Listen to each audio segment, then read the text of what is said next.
benepisyo na makukuha ng ating mga senior citizen. Nawalan po ako ng boses dahil nga po sa aking talagang pukpukan na pagbaba. Nung binaba ko po ang online registration, nasa 150,000 pa lang ang mga nakarehistro online. Pero dahil sa ating pagsisikap at talagang walang tigil na pag-asa na ibinibigay sa ating mga kababayan, magandang balita po. Sapagkat nasa 8 million na ang mga nakarehistro na mga senior citizen na mabibigyan po ng benepisyo mula sa National Commission of Senior Citizen. Ito po ang ahensya na yayakap sa ating mga senior citizen, sa ating mga magulang, sa ating mga lolo at lola. Ito po ang kong video. Kasi ito po ang nagbibigay sa akin ng patuloy na inspirasyon na yung mga ginagawa po pala nating kabutihan, kahit hindi po natin ipagkalat, ito po ay mararamdaman ng ating mga kababayan. Ibig sabihin, ang tunay na pagmamahal na ibinibigay po natin at pagmamalasakit ay hindi lamang isang araw maaalala, kundi panghabang buhay na ito po ay isang pag-alala sa atin na lahat po ng kabutihan talaga ang siyang mangingibabaw pa rin po sa ating lahat.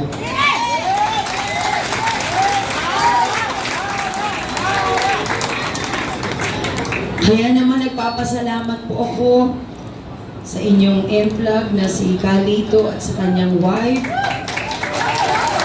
At sa inyong lahat po na narito ngayon na alam ko po na ang inyong puso ay katulad ng sa akin na ang gusto ko lamang po ay makapaglingkod at makapagbigay talaga ng totoong serbisyo. Sabi nga natin, kahit kayo po mismo ang makakapagsabi na hindi natin kailangan maging isang politiko. Hindi natin kailangan hintayin na tayo ay makaupo para lamang tumulong. Kung hindi sa lahat ng oras, sa lahat ng panahon, dapat tayong Pilipino ay nagtutulungan para matulungan po natin ang ating mga kababayan. Hindi po dapat matapos ang ating pagmamalasakit dahil lamang sa iilang tao na kagawa ng hindi kabutihan. Kung hindi, ito po ang magsisilbing daan para masigit po nating bigyan ng pansin ang bawat isa. Sa totoo lamang po, sa halos 3 taon na ako po ay bumababa sa ating mga kababayan, mas lalo ko pong gustong ibaba ang aking sarili. Mas lalong gusto ko pong sabihin sa aking puso na hindi po ako naiiba sa inyo. Na hindi po ako naiiba na porket ako po ay nakakatulong, ibig sabihin, kailangan maging mapagmataas ka na o maging iba ang tingin mo.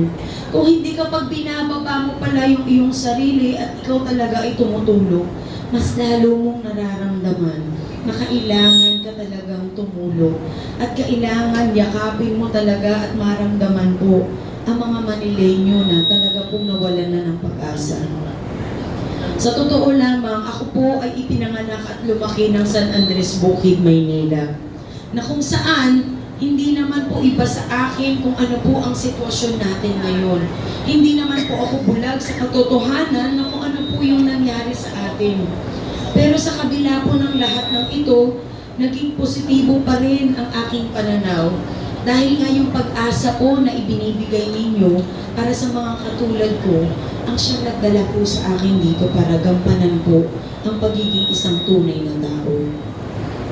Mahirap po yung ginagawa ninyo, sa totoo lamang, na kayo po ay talagang sumasama sa mga ganitong samahan po na alam ninyo ang pupuntahan ay para sa kabutihan.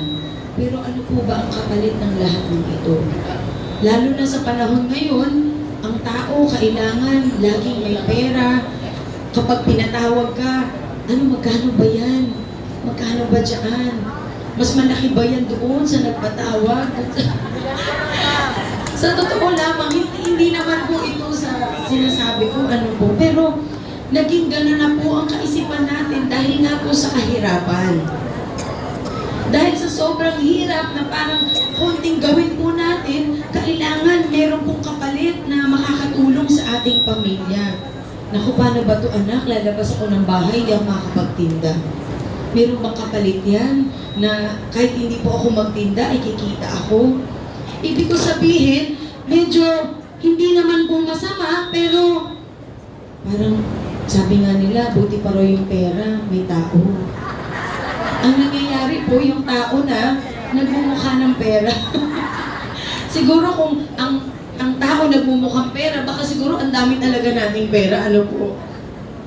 Pero kahit na ganito po ang sitwasyon natin, pero sa kabila po ng ating kaisipan at sa puso natin, ang gusto pa rin po natin yung kabutihan.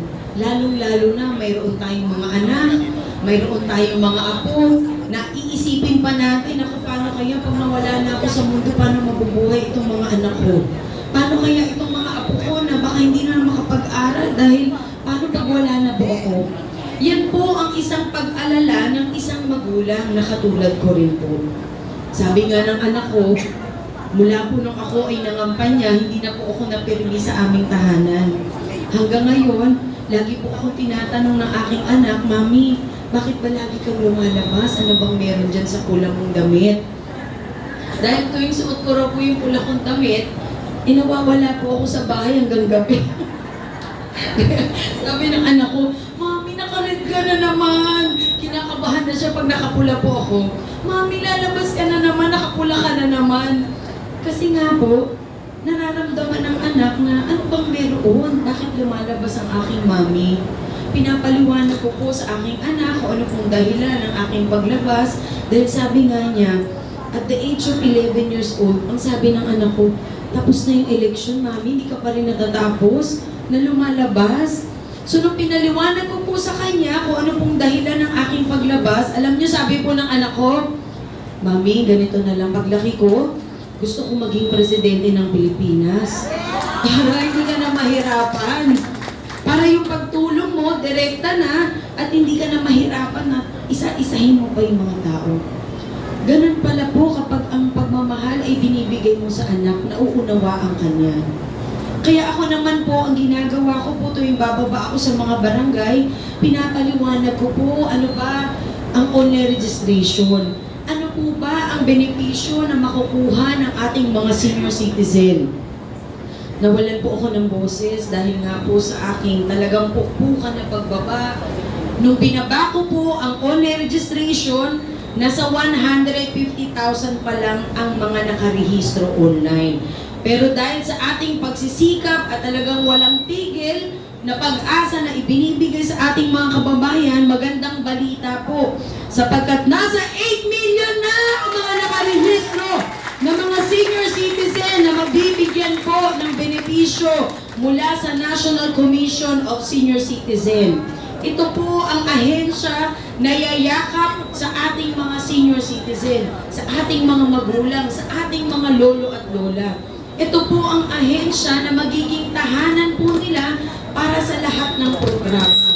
Kaya ito po ay ibinaba ko sa bawat barangay, kahit nga sabi ko hinaharangan na po ako ng barangay, talaga namang nakikipagpunuan ako para ipaglaban ang karapatan ng ating mga magulang, lalo na po ang mga lolo at lola. Hindi po biro ang maging isang magulang. Higit sa lahat, hindi rin po biro na maging isang senior citizen na ang sabi nga po ng mga senior sa akin, kadalasan sila po ay namumroblema sa gamot, namumroblema kung saan lalapit kapag may mga medical expenses po sila na kailangan nilang mapunan. Sabi nga po ng isang lola, alam mo anak, nahihiya rin naman akong humingi sa mga nakaupo kasi parang ang pakiramdam ko, para akong kawawang-kawawa. Hindi lamang dahil sa kawawa, pero yung pakiramdam mo na walang atensyong ibinibigay sa'yo, yun yung magpaparamdam sa'yo na parang kawawa ka. Kaya naman ginawa ko po ang lahat para ipaglaban ang karapatan ng ating mga senior citizen na dapat lamang tutukan at bigyan ng atensyon. Hindi lamang dahil sila po ay magulang natin, kung hindi sa haba ng panahon na kanilang paglilingkod sa ating pamilya, ito lamang po ang maibabalik nating pagmamahal at pagmamalasakit sa ating mga magulang. Kaya medyo medyo nawala na po ako ng boses dahil hindi lamang sa pagsasalita, kung hindi nakikipagbunuan po ako sa mga barangay. Maniwala po ba kayo sa liit kong ito? Mga dambuhala po mga kalaban ko, pero hindi po ako nagpatinag. Kasi hanggat nandyan ang mga magulang at lolo at lola na nakikita ko pong nahihirapan, hindi po maatim ng aking damdamin na hindi po talaga tumulong. Ano pong silbi ng buhay natin kung hindi po tayo makakagawa ng kabutihan? Ano pong silbi ng pera na mahahawakan nyo sa inyong kamay pero ang magulang mo naman ay umiiyak? Kaya ako po ay patuloy na lumabas para yung pera po o biyaya na ibinigay sa akin ay makita ko pong may puntahan na tama. Sabi nga nila, isa lang po yung buhay natin. Isang beses lang po tayo makakapaglingkod sa ating mga kababayan. Hindi na po tayo mabubuhay ng 100 years sa mundo po na ito. Kaya sa edad ko po na 47 years old, sabi ko, siguro ito yung tamang edad na ako po talaga ay pupukan ng tumulong. Kahit na isakripisyo ko na po yung sariling kaligayahan ng aking mga anak. Dahil alam ko po sa aking puso na darating ang panahon na sila rin po ang magbebenepisyo sa aking ginawa.